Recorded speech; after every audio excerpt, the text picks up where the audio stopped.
Okay, so today in our workshop, we have another 654 which we've been dealing with for the past hours. The issue with this one is this customer had the rocker arms and camshaft replaced elsewhere.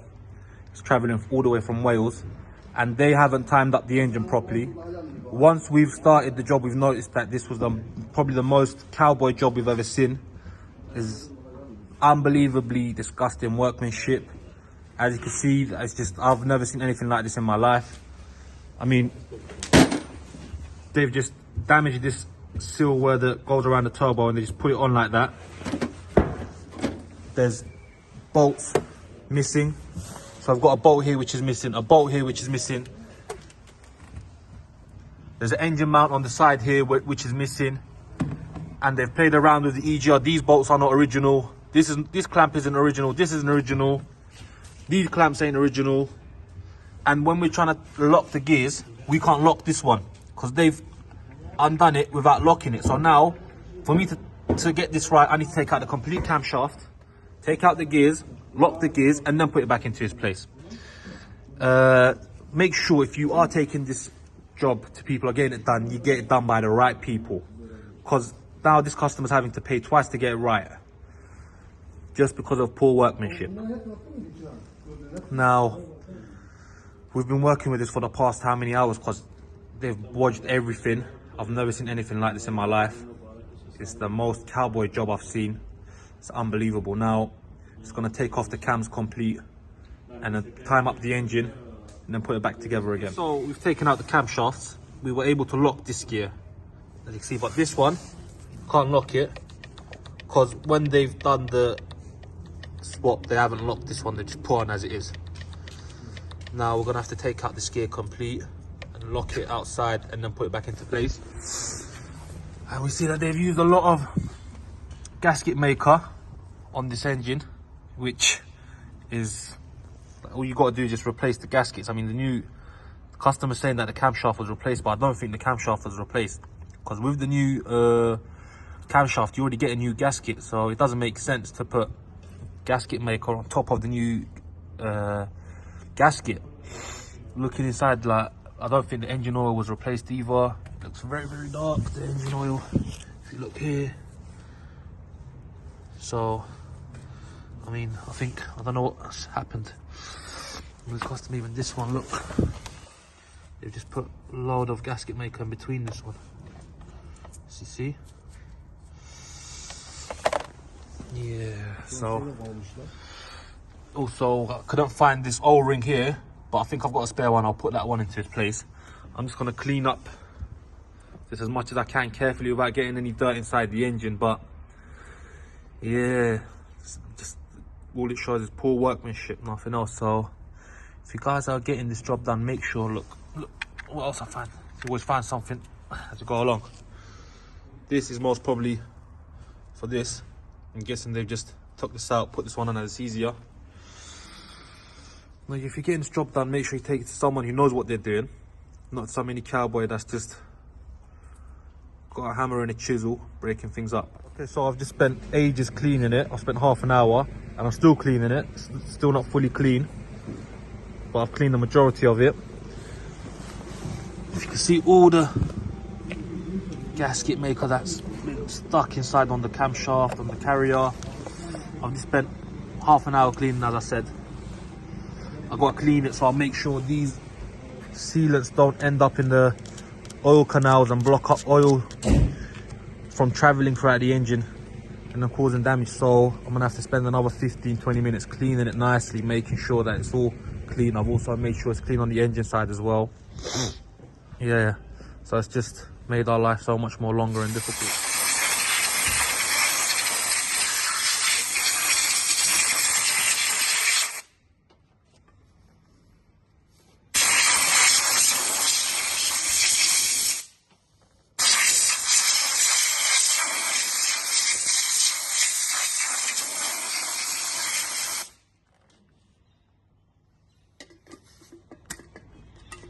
Okay, now I've managed to lock this gear as well on the vise.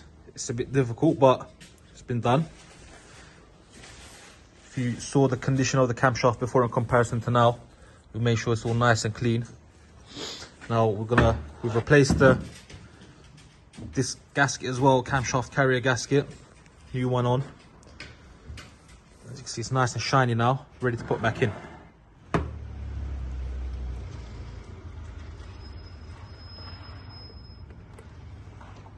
Okay, so we've cleaned up the surface nicely, made sure it doesn't get into any of the holes or inside the engine. We've oiled up the rock around as well. Now I just want to go ahead and put the camshaft on.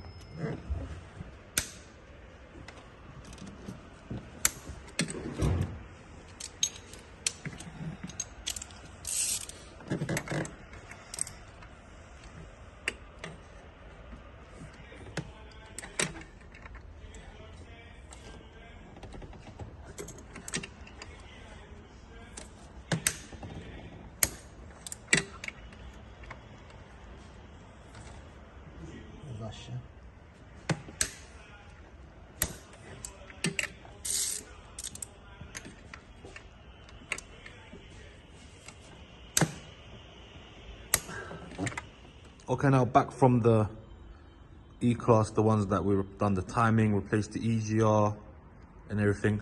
And this is the 40 EGR. You see how it's stuck open a little bit? I try to close it, doesn't stay closed. And then I've got one here, which is a fully working one. And if I try open it and then closing it, it just stays closed, no problem, as it should. Looking back at this EGR, these bolts here at the top of it are not the original ones, so I think they've opened it up. I don't know what they've done inside it. They've messed something up in here, because these are the original bolts, the T30s that it's got here.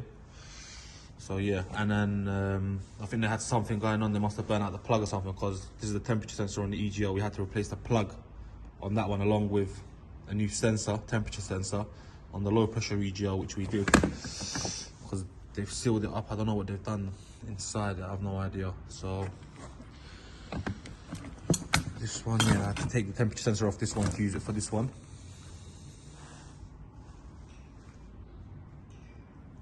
There's a stay of the old one from the engine, 41, which will be thrown away. Okay guys, coming back to that E-Class we were working on yesterday. We couldn't finish off the video as we had such a nightmare with this vehicle. Now, we put everything back together. There was a few more fault codes related. It was showing on the EGR system, and then it was showing low boost due to the EGR and stuff. And if the timing is out, it gives an airflow sensor error, which also gives a low boost error. Now, after we put it back together, we took it for a test drive, and then we saw that we were having an error with the low pressure EGR, which is the one at the back here. They've broken the clip on it. And we were doing our live test, and we were saying that it was getting jammed and it wasn't open as it should. Air mass wasn't rising as it should and dropping once you're opening it and closing it. So we opened it up, we took it, visually inspected it, and we saw that there was something mechanically wrong. It was getting jammed, it wasn't working as it should. Luckily, we had a spare one. We put it on, done the actuations, everything's working fine. And then we got an error with the temperature sensor on the EGR, which is here, which is underneath this actually, which I'll show you here for like this, which is just down there. I'll point it with my finger, just in there. So took off the plug, I checked the plug, I saw that the plug was burnt out. Cut out the wires, had a spare loom, cut out the plug, soldered it together, put it back on. That fault went. And then after that, I was getting a fault code for exhaust temperature sensor 1 before turbo, which is this one. Followed it, inspected see if it was plugged in properly or anything, wiring, all good. And when this was on, it was also given a turbo low boost.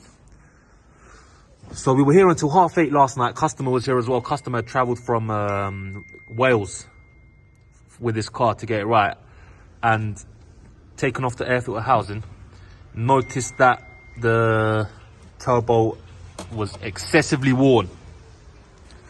So we told our customer just to leave the car and then leave it with us so we can sort it out, and he can go back to Wales. And once it's ready, we test drive it, as it's not a job that's going to be ready for him the next day. We want to make sure it's running right before we hand it over, as he's coming from far and he's already had a lot of problems with it. Now we're just going to wait for the turbo to arrive, and then we'll be working on this one. We've also got another engine with the same problem, which I'll show in a bit. And then, yeah, we're having a lot of these coming in these days for the turbos and the timing chains and engines and stuff like that. So stay tuned. Okay guys, welcome back. Now we're here with that black E-Class that we were dealing with, where the timing was out and we had the problems with the EGR, temperature sensor, and then finally we concluded that the turbo was worn as well. If you see how seized it is on the exhaust side, this was our issue as well. Now let me show it to the other side. Yeah, you see the excessive play we have in the shaft there. Yeah. Now what we've concluded is, one, the maintenance of this car I don't think was the best. Secondly, due to the timing being out, the customer was driving it like this in limp mode. It was forcing the turbo more than it should, and therefore caused it to wear out the turbo. If you can see, the blades are knackered as well. The blades are very, very bad. So yeah, we haven't taken, usually I'd advise taking the engine out at this time. We've taken out 3 engines out this week and we're tired. Today's a Sunday. We just want to get this done in and out. It's taking the same time as taking the engine out, but we've taken it off now. The customer supplied us with a second hand. We advise customers to go brand new, not even aftermarket, the genuine, as aftermarket ones, you do get some whistling noises. Okay, performance-wise, it's fine, but always on the turbo, we advise main dealer, genuine on this engine, but also at the end of the day, it's the customer's decision. However they feel comfortable, it's their own car. We can only give them advice. Now, we've taken the turbo off. I've taken off the oil filter. Yeah. Empty the oil. Now, the customer's got the replacement O-rings. We've got the replacement O-rings as well. I'm gonna replace, there's this gasket here which sits, we're gonna replace that. And the clamp on this one is a one-time use clamp. It's a very, very different kind of clamp that you see. We had that order from Mercedes. Now, once we replace the O-rings, we're putting it back together. But yeah, that's the issue. The other one that we had, that the engine was out for the turbo and DPF, that's been finished, test driven. We test drove that vehicle, done around 20-30 miles, car done a nice regen. Yeah, waiting for the customer to come pick it up. So yeah, that one's all good. Now all we have to do is just finish this one, test drive it, make sure everything's fine, then hand it back over to our customer. Okay, so we've replaced the oil filter, emptying the oil is still draining. We've put the new turbo on along with the new seals. This is our old worn out turbo.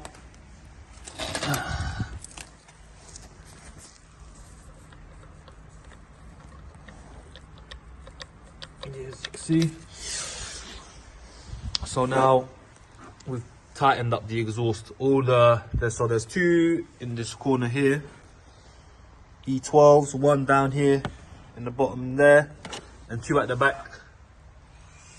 2 E12s. So if we loosen them, it allows some space with the DPF catalytic converter for us to move it a little bit, as if you don't move it, you're gonna have to struggle putting the turbo on and off.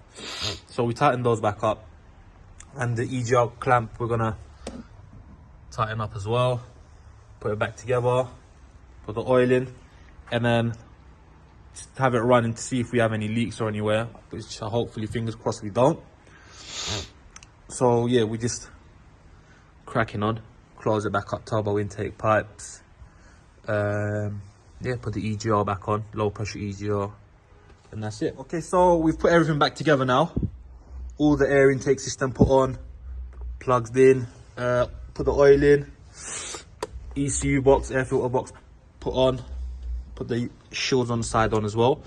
Now we're just gonna start it up and then see if we have any leaks, any unusual noises, and make sure it's fine. And then we'll take it from there. We'll most probably leave it on the ramp overnight, test it in the morning as it's late now. And then once, if it looks all good, we'll be ready to hand over to our customer. Now we're just gonna start up the car.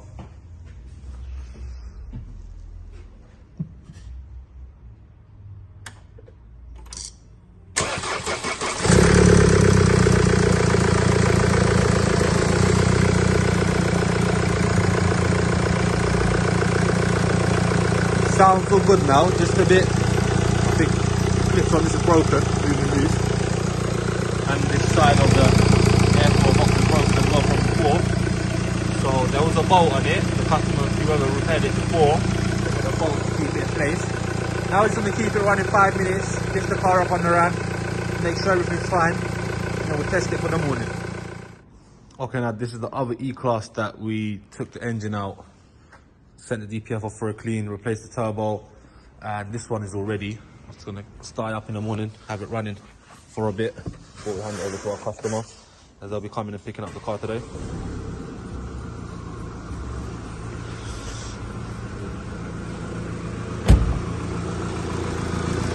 This one is sounding all nice as well. As I said, we took this out for a drive, done the regen done itself actually. Good 20 miles, everything's all good. Check the data, DPF's all good. The turbo's kicking in all good, driving good. Now just waiting for the customer to pick up. He's travelling from far as well, so they'll be coming in later on during the day. This is an estate model. So yeah, we've got the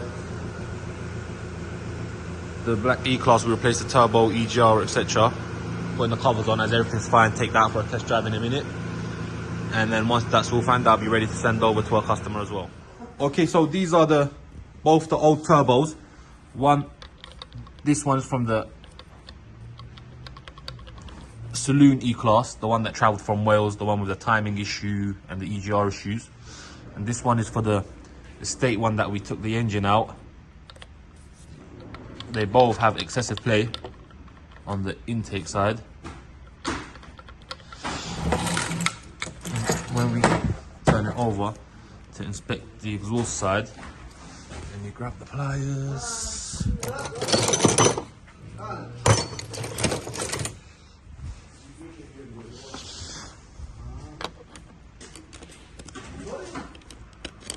You can see that it's seized on the exhaust side. This one as well. Seized solid. This one has thrown out a lot more oil, whereas this one hasn't thrown any oil. That's why the DPF was good on this one. We didn't have to take it out for a clean. This one, the DPF had to go for a clean. You see the temperature sensor hole as well. Very, very bad. Now the reason that these turbos, they run on an oil feed system, so they get the oil from the top through here. Another one here. Now, there needs to be constant flow of good oil, as these, if there's oil starvation for even for half a minute, it will seize up the turbo. Now, on the Mercedes dashboard, it will show you 15,500 miles every oil change. Now, for me, if you ask me personally, that's not enough. You're doing too many miles until your next oil change. I will always advise 8,000 miles, maybe 10,000 miles if your car's under 100,000 miles. Anything over 100, 150, I'd advise every 7,000 to 8,000 miles do an oil change interval. Otherwise, you're going to come across issues like this. If these vehicles were regularly maintained well enough, these issues wouldn't happen. Now, the reason this happens is poor maintenance. The 15,500 miles for each service is a very, very long interval. The oil will get destroyed. If you want to have a nice, healthy engine, no issues, what I advise is regular motorway trips, 45 minutes to an hour every fortnight, just to keep the DPF flowing nicely, clean up the carbon system, not allowing any carbon build-up. And the oil changes every 7,500, 8,000 miles to avoid issues like this, issues with the timing chain and everything happening. Now, going back to the E-Class, I took it for a test drive. It's all good. It says E350, but it's E220. I think they changed the bonnet or the writing or something. It's all good. They done a DPF regen on the way as well. No warning lights and everything. Gonna call the customer in a minute to come pick up the car. This one's ready, all good to go. This one ready also. Now, as I said, the most important thing on these engines is the maintenance. As I said, every 7.5, 8,000 miles, just change the oil and oil filter. The second 7.5, 8,000, do a full service with the fuel, air and pollen and stuff, along with the engine oil and oil filter as well, of course. And you will avoid issues like this happening.